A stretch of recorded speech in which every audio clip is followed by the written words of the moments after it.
Bharat Israel और फिलिस्तीन में किसकी तरफ खड़ा होगा? देखिए,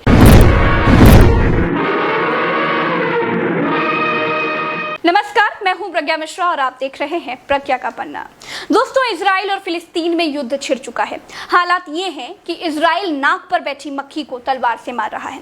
हमास को खत्म करने के लिए रिहायशी इलाकों में फाइटर प्लेन से बमबारी कर रहा है, जिसमें 200 से ज्यादा आम निर्दोष फिलिस्तीनी मारे जा चुके हैं। 10,000 से ज्यादा घर छोड़कर जा चुके हैं। जो लोग मिसाइलें चलने और हवाई हमलों को संघर्ष कह रहे हैं, उनके लिए युद्ध कैसा होता होगा मैं नहीं जानती। गजा की सीमा पर इजराइल ने सेना तैनात कर दी है। हमास के आड़ में फिलिस्तीन पर की जाने वाली इजरायली क्रूरता दुनिया के सामने ना आ पाए, इसीलिए इंटरनेशनल मीडिया की ऊंची इमारत गिराई जा चुकी है, जिसकी वजह से दुनिया भर की मीडिया ने इजराइल को लताड़ा है। 200 से ज्यादा सिविलियन मारे जा चुके हैं। गजा की तरफ से भी हमास वाले 1000 से ज्यादा मिसाइलें दाग चुके हैं। अरब देश धीरे धीरे लामबंद हो रहे हैं। इजराइल के समर्थन में भी तमाम देश खड़े हो गए हैं। इजराइल के प्रधानमंत्री नेतन्याहू ने अपने समर्थन में खड़े देशों की खबर सार्वजनिक करके आगे के भीषण संकेत दे दिए हैं। इजराइल हमास को खत्म करने के लिए गजा पर और ज्यादा हमले करने वाला है, ये साफ कर दिया है। अगर किसी अरब देश ने चूं चपड़ की तो ये युद्ध विश्व युद्ध में बदलते देर नहीं लगेगी। दूसरी तरफ फिलिस्तीन के समर्थन में सारे इस्लामिक देश एकजुट हो गए हैं। 57 सदस्यीय इस्लामिक देशों के संगठन ऑर्गेनाइजेशन ऑफ इस्लामिक कोऑपरेशन ने फिलिस्तीनियों के खिलाफ इजराइल की कार्रवाई को बहुत ज्यादा गलत बताया है और इजराइल को हद में रहने को कहा है। इजराइल ने भी बहुत बड़ा बयान दिया। नेतन्याहू ने कहा कि कल मैंने अंधेरे की उन औलादों हमास और इस्लामिक जिहादी आतंकियों से कह दिया था कि अब तुम्हारा खून बहाना है। हम उन्हें ऐसे मारेंगे कि उन्होंने सपने में भी नहीं सोचा होगा। इजराइल के पक्ष में 25 देश खुलकर आ चुके हैं, जिनका खुलासा इजराइल ने भी कर दिया है और देशों के नाम भी जारी कर दिए हैं। America, Albania, Australia, Austria, Brazil, Canada, Colombia, Cyprus, Georgia, Germany, Hungary, Italy, Slovenia, Ukraine जैसे देश खुलकर इजराइल के साथ हैं। इजराइल के सहयोगी देशों की सूची में भारत का नाम नहीं है, क्योंकि भारत में सत्ताधारी बीजेपी के कुछ नेता इजराइल के समर्थन में हैं और वामपंथी और लिबरल विचारधारा के लोग फिलिस्तीन के पक्ष में हैं। इजराइल और फिलिस्तीन को लेकर भारत की सरकार का पक्ष ये है कि भारत हिंसा की निंदा करता है, विशेषकर गजा से रॉकेट हमले की। भारत ने कहा तत्काल हिंसा खत्म करने और तनाव घटाने की जरूरत है। देखिए, बहुत सारे लोग जानना चाहते हैं कि अगर ये टकराव बड़े स्तर पर हुआ और देश अपने अपने ग्रुप की तरफ लामबंद होने लगे, यानी कि विश्व बंटने लगा, तो भारत किधर जाएगा? भारत इजराइल और फिलिस्तीन में किसकी तरफ खड़ा होगा? देखिए, अभी की पोजीशनिंग ये है कि भारत आधिकारिक तौर पर अरब देशों की दोस्ती की कीमत पर इजराइल का ओपनली सपोर्ट नहीं कर सकता। उसका कारण है व्यापार। बीबीसी की एक रिपोर्ट कहती है कि भारत इजराइल और फिलिस्तीन के चक्कर में अपना व्यापार नहीं चौपट कर सकता। भारत का 2016 से 17 में अरब देशों से 121 अरब डॉलर का व्यापार था। यह व्यापार भारत के कुल विदेशी व्यापार का 18% हिस्सा है। आप समझ रहे हैं अरब देशों के साथ भारत की इकोनॉमी कितनी निर्भर करती है, जबकि इजराइल के साथ भारत का व्यापार 5 अरब डॉलर का था, जो कि कुल व्यापार का 1% हिस्सा भी नहीं है। भारत के इजराइल के साथ सुरक्षा संबंधी रिश्ते हैं, जबकि अरब के देश रोजगार, विदेशी मुद्रा और ऊर्जा के लिहाज से बहुत ज्यादा महत्वपूर्ण है। देखिए, हमास को कुछ देश आतंकी संगठन कहते हैं, कुछ लोग इनको क्रांतिकारी कहते हैं, कुछ कट्टरवादी। और हमास के एक विंग राजनीति में गहरी पकड़ रखता है। फिलिस्तीन के विधान परिषद चुनावों में 132 सीटों में से 74 सीटें जीत चुका है हमास।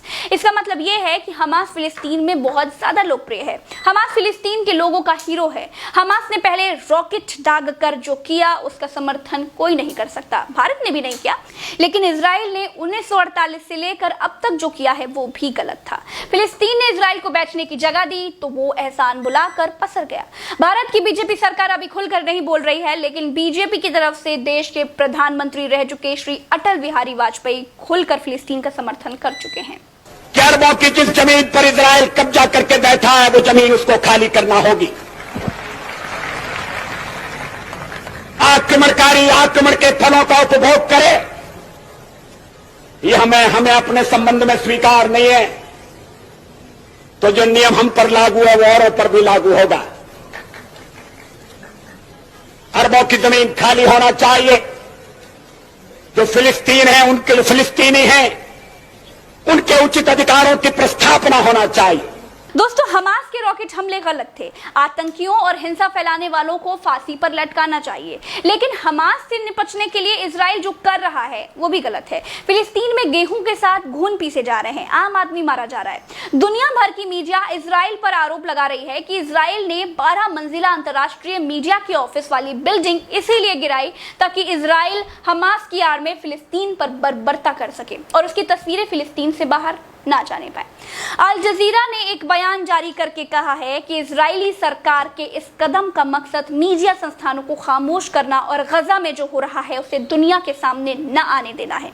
अल जजीरा न्यूज चैनल ने विश्व से मांग की है कि पत्रकारों और मीडिया संस्थानों को निशाने बनाने के इस बर्बर कदम की कड़े शब्दों में आलोचना करे और इजराइल को जिम्मेदार ठहराने के लिए अंतर्राष्ट्रीय स्तर पर कदम उठाए जाएं। एसोसिएट प्रेस ने कहा है कि यह स्पष्ट है कि जिन्होंने ये युद्ध छेड़ा है वो न केवल गजा में तबाही और मौत फैलाना चाहते हैं बल्कि मीडिया को भी खामोश करना चाहते हैं। गजा में जो कुछ हो रहा है मीडिया उसकी सच्चाई दिखा रही है और इस पर रिपोर्ट कर रही है। इजरायली सेना ने कहा है कि उसने गजा में मौजूद उस टावर को ध्वस्त कर दिया जिसमें हमास का एक ठिकाना था। सेना ने कहा कि इजराइल में अल जजीरा और एसोसिएट प्रेस के दफ्तर थे, लेकिन उनको खाली करा लिया गया था। इजरायली सेना ने ट्विटर पर पोस्ट किया है कि इमारत में हमास का सैन्य साजो सामान था और यहाँ रहने वालों को वो ह्यूमन शील्ड के तौर पर इस्तेमाल करता था। इजराइल ने अपने दोस्त देशों की लिस्ट जारी करके अरब देशों को एक हिसाब से धमकी दी है। दूसरी तरफ अरब देशों ने भी बाहें समेट ली हैं। तुर्की के राष्ट्रपति एर्दोगान ने कहा है कि वो इजराइल के दमन को बर्दाश्त नहीं करेंगे। तुर्की के राष्ट्रपति रेसिप तैयब एर्दोगान ने कहा है कि इजराइल ने सभी सीमाएं लांघ दी हैं। तुर्की इजराइल की क्रूरता से दुखी है और गुस्से में है। हम इजराइल के दमन को स्वीकार नहीं करेंगे, चाहे पूरी दुनिया हमें नजरअंदाज करे। दोस्तों, पूरी दुनिया में फैले फिलिस्तीनी इजराइल के खिलाफ प्रदर्शन कर रहे हैं। यहाँ तक कि इजराइल में रह रहे फिलिस्तीनी इस जुल्म का प्रदर्शन कर रहे हैं, लेकिन खून खराबा और हमले जारी हैं। इजराइल का कहना है कि वो हमास को खत्म किए बगैर शांति से नहीं बैठेगा। अरब गैंग उनका कुछ नहीं बिगाड़ सकता। हमास ने इजराइल को फिलिस्तीन को खत्म करने का मौका दे दिया है, जिसमें नाम हमास का चलेगा, लेकिन तबाही फिलिस्तीन की हो रही है। इजराइल ने कहा है कि बाहरी धमकियों और आंतरिक अशांति दोनों को देख लेंगे। नेतन्याहू ने कहा है कि इजराइल किसी भी यहूदी नागरिक के खिलाफ बनाई जा रही योजना को सफल नहीं होने देगा। हम यहूदी नागरिकों को मरने के लिए नहीं छोड़ सकते और ना ही उन्हें इन अरब गैंग्स के डर से मरने के लिए छोड़ देंगे। हम उनके साथ हैं। फिलिस्तीन में खौफनाक मंजर है। वेस्ट बैंक अभी बमबारी से बचा हुआ है, लेकिन गजा में आम नागरिकों की लाशें गिर रही हैं। संयुक्त राष्ट्र के मुताबिक अब तक गजा में 10,000 से अधिक फिलिस्तीनी अपना घर छोड़ चुके हैं और यही इजराइल चाहता है कि फिलिस्तीनी भागे और इजराइल संपूर्ण राष्ट्र के तौर पर इलाके पर काबिज हो जाए। आज के लिए इतना ही। नमस्कार, जय हिंद।